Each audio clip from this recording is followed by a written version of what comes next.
warahmatullahi wabarakatuh. Alhamdulillahi rabbil alamin. Wassalatu wassalamu ala ashrafil anbiya'i wal mursalin Sayyidina wa maulana Muhammadin wa ala alihi wa ashabihi ajma'in wa man tabi'ahum bi ihsanin ila yaumiddin. Qala Allah ta'ala fi kitabihil mubin, ya ayyuhalladzina amanu taqullaha haqqa tuqatih wa la tamutunna illa wa antum muslimun, amma ba'd. Allahumma inna nas'aluka ilman nafi'an wa rizqan thayyiban wa amalan mutaqabbalan. Allahumma anfa'na bima 'allamtana wa 'allimna ma yanfa'una wa zidna ilman. Kaum muslimin wal muslimat, bapak-bapak dan ibu-ibu, jamaah salat subuh yang semoga dimuliakan Allah Subhanahu wa taala. Alhamdulillah, senantiasa kita bersyukur kepada Allah Subhanahu wa taala di kesempatan pagi hari ini. Dengan nikmat dari Allah Subhanahu wa taala kita bisa berkumpul di rumah Allah yang mulia ini untuk sama-sama melaksanakan sholat, zikir, dan juga ibadah-ibadah yang lainnya. Semoga ini menjadi simpanan pahala buat kita kelak ketika menghadap Allah Subhanahu wa taala. Amin ya rabbal alamin.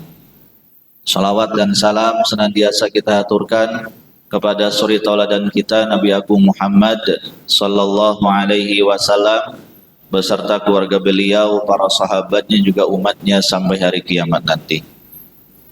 Selanjutnya para jamaah, bapak-bapak dan ibu-ibu yang semoga dimuliakan Allah Subhanahu wa taala, pada kesempatan pagi hari ini insyaallah kami akan menyampaikan tentang tanda-tanda untuk menggapai kebahagiaan.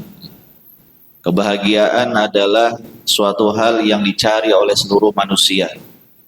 Bahkan bukan hanya manusia, hewan-hewan pun juga mencari kebahagiaan. Buktinya mereka melindungi dirinya dari bahaya. Buktinya mereka mencari makanan sesuai dengan jenisnya masing-masing. Buktinya mereka membuat rumah, membuat sarang dan sebagainya.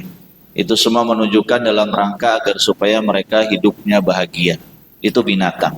Maka demikian pula kita manusia yang Allah berikan akal, Allah berikan mata, Allah berikan telinga, Allah berikan lisan, dan Allah berikan badan yang sempurna ini. Tentulah di antara tujuannya adalah kita mencari kebahagiaan. Hal itu sebagaimana doa yang senantiasa kita panjatkan kepada Allah Subhanahu wa taala, Rabbana atina fid dunya hasanah wa fil akhirati hasanah wa qina adzabannar. Rabbana atina fid dunya hasanah. Ya Allah, Tuhan kami, berikanlah kepada kami di dunia ini hasanah, yaitu kebahagiaan. Wa fil akhirati hasanah, dan di akhirat juga kebahagiaan. Wa qina adzabannar, dan lindungilah kami dari siksa api neraka. Maka yang kita cari bukan hanya sebatas kebahagiaan di dunia, tetapi juga kebahagiaan ketika nanti di akhirat. Karena kita yakin sebagai seorang muslim dan muslimah, yakin seyakin-yakinnya bahwa setelah hidup di dunia ini masih ada hidup di alam selanjutnya, yaitu alam akhirat. Sehingga kita perlu mencari kebahagiaan di dunia dan juga di akhirat. Dan puncak dari kebahagiaan itu adalah waqina adzabannar, diselamatkan dari siksa api neraka. Karena neraka itu tempat kesengsaraan. Segala kesengsaraan yang pernah kita rasakan di dunia ini tidak ada apa-apanya bila dibandingkan kesengsaraan di neraka. Na'udzubillah. Sebaliknya, kebahagiaan di dunia ini, seluruh kenikmatan yang pernah kita rasakan di dunia ini tidak ada apa-apanya bila dibandingkan dengan kebahagiaan, kenikmatan di surga Allah Subhanahu wa taala. Maka sekali lagi kita senantiasa memanjatkan doa Rabbana atina fid dunya hasanah wa fil akhirati hasanah wa qina adzabannar. Kebahagiaan yang kita cari kebahagiaan yang langgeng, yaitu kebahagiaan di dunia ini dengan beribadah kepada Allah, mencari rezeki yang halal, hidup yang rukun, tidak berbuat yang aneh-aneh. Kemudian ketika kita meninggal dunia juga meninggalkan jejak yang baik, sehingga nanti di akhirat mendapatkan kebahagiaan yang jauh lebih sempurna dari kehidupan di dunia. Mendapatkan nikmat kubur, mendapatkan nikmat di akhirat, diselamatkan dari api neraka dan dimasukkan ke dalam surga. Amin ya rabbal alamin. Kemudian apa saja di antara tanda-tanda kebahagiaan? Sebagaimana yang disebutkan oleh salah seorang ulama bahwa alamatus sa'adati thalathatun. Tanda kebahagiaan seorang hamba itu ada 3. Al-awwalu, yang pertama, idza an'ama syakara. Apabila seorang hamba, kita manusia, diberikan nikmat oleh Allah, syakara, dia bersyukur. Atsani, yang kedua, idza batuliya sabara. Apabila seorang hamba manusia itu diberi musibah, diberi cobaan, diberi sesuatu yang tidak enak, maka dia bersabar.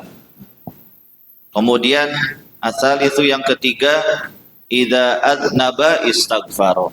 Apabila seorang hamba itu manusia berbuat dosa, berbuat salah, maka dia istighfar, mohon ampun kepada Allah Subhanahu wa taala.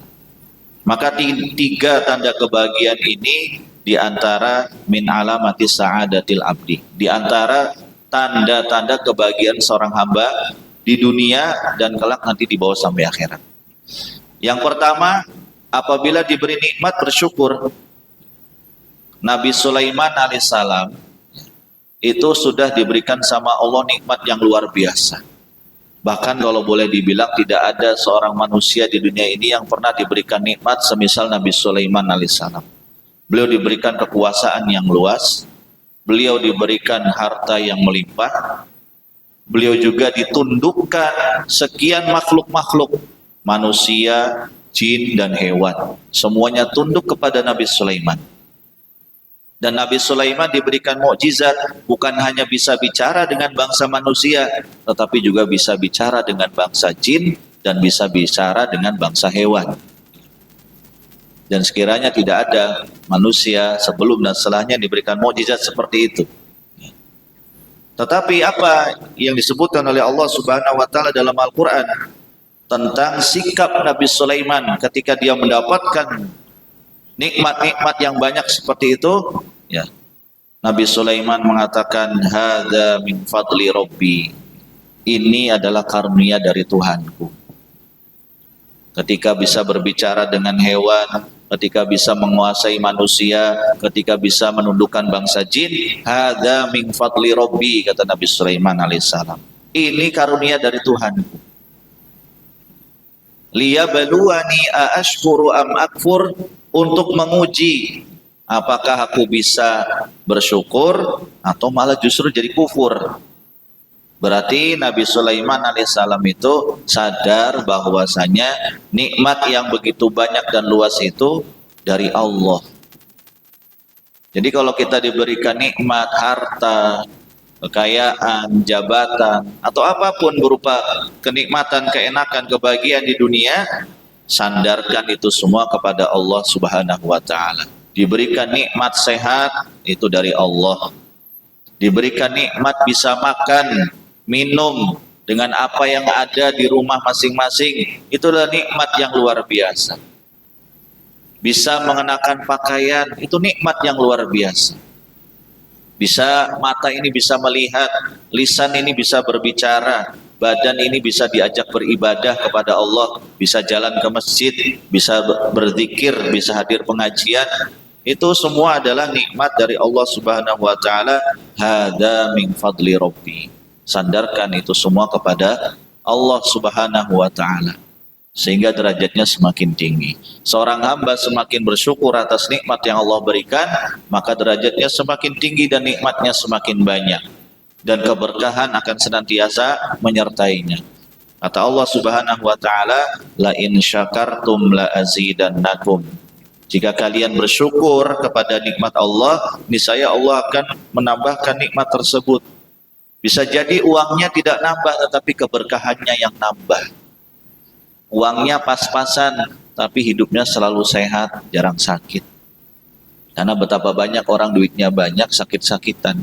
Sehingga duitnya habis hanya untuk menyembuhkan penyakitnya yang nggak sembuh-sembuh. Betapa banyak orang ya jabatannya tinggi, tetapi hidupnya tidak tenang. Kemana-mana harus dikawal, takut didemo, takut dijarah, takut diambil, takut dibunuh dan sebagainya. Tidak tenang.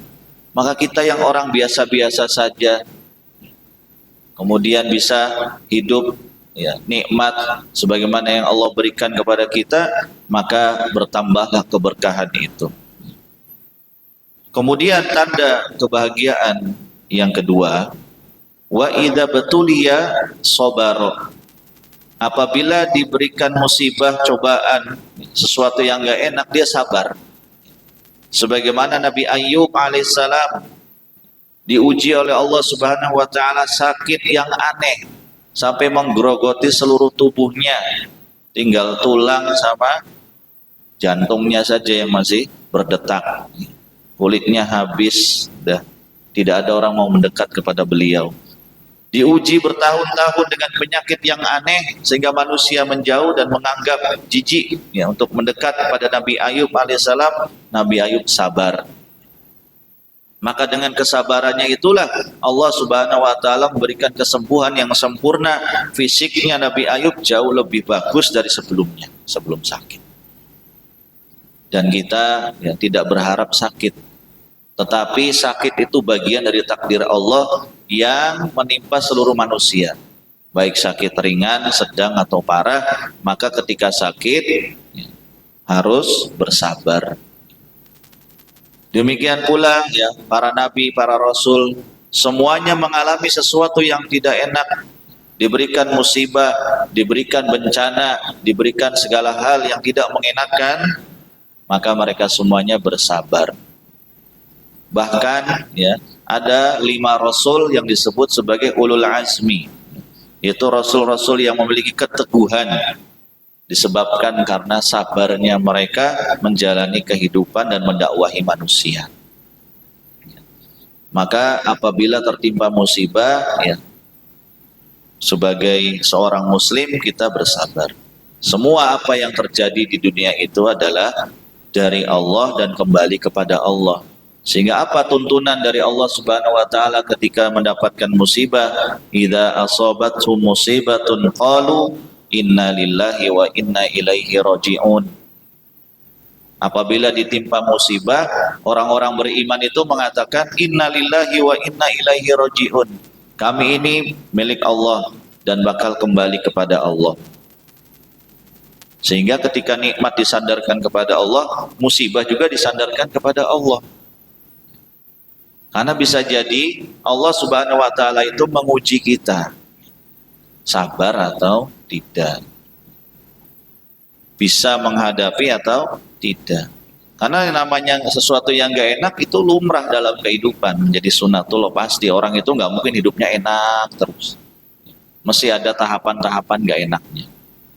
Maka tugasnya adalah ketika menerima takdir dari Allah, kalau takdirnya baik maka syukuri, kalau takdirnya buruk disabari.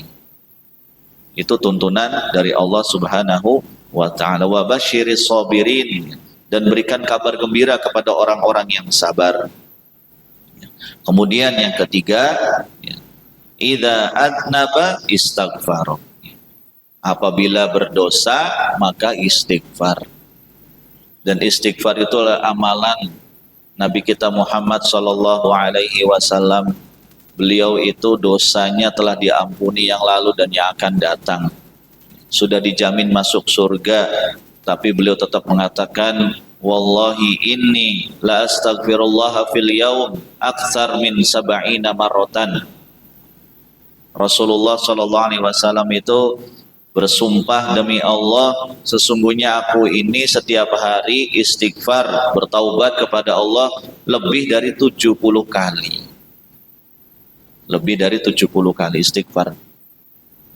Padahal beliau itu sudah diampuni dosanya. Kalau mungkin andaikannya predikat diampuni dosa, jamin masuk surga itu diberikan kepada kita, mungkin kita udah nggak mau istighfar lagi. Udah santai-santai saja hidupnya. Lo kenapa nggak sholat? Oh tenang wae masuk surga mesti. Lo kenapa nggak ngaji, nggak baca Quran? Ya tenang saja, udah pasti diampuni dosa. Itu kalau kita mungkin. Buktinya apa? Buktinya kadang kita saja tidak ada jaminan diampuni dosanya, tidak ada jaminan dimasuk surga, kadang males istighfar. Astagfirullah wa atubu ilaihi. Astagfirullah wa atubu ilaihi. Astagfirullah wa atubu ilaihi. Mengucapkan demikian itu kadang berat. Bahkan kadang kita itu, mohon maaf, kadang punya salah itu suka nggak merasa bersalah gitu. Ya. Nah sehingga apa? Sangat jauh dari predikat. Sebagaimana Nabi Shallallahu Alaihi Wasallam, beliau mencontohkan banyak-banyak istighfar. Ya, maka demikian pula kita umatnya yang tidak ada jaminan apa-apa. Dijamin diampuni dosanya tidak, dijamin masuk surga juga tidak. Ya maka ya, kita harus jauh lebih banyak istighfar lagi. Dan orang-orang yang bertaubat kepada Allah Subhanahu wa taala adalah orang-orang yang berbahagia. Tatkala Allah Subhanahu wa taala memberikan ya kepadanya anugerah, memberikan kepadanya sekian nikmat. Kemudian Allah Subhanahu wa taala juga terkadang memberikan cobaan-cobaan, musibah-musibah, dia sabar. Ya. Maka bisa jadi dia juga banyak berbuat salah, berbuat dosa, maka istighfar kepada Allah Subhanahu wa taala. Ya, maka di antara rangkaian zikir pagi ya, itu adalah ada membaca istighfar ya, di sini. Membaca istighfar 100 kali. Setiap pagi 100 kali, setiap sore 100 kali istighfar. Dan istighfar itu amalan yang mudah dan gratis. Asal modal lisan dan kemauan, tinggal astagfirullah, astagfirullah, astagfirullah. Dan seluruh ibadah-ibadah itu ya ditutup dengan istighfar. Setelah sholat kita mengucapkan istighfar, astagfirullah, astagfirullah, astagfirullah.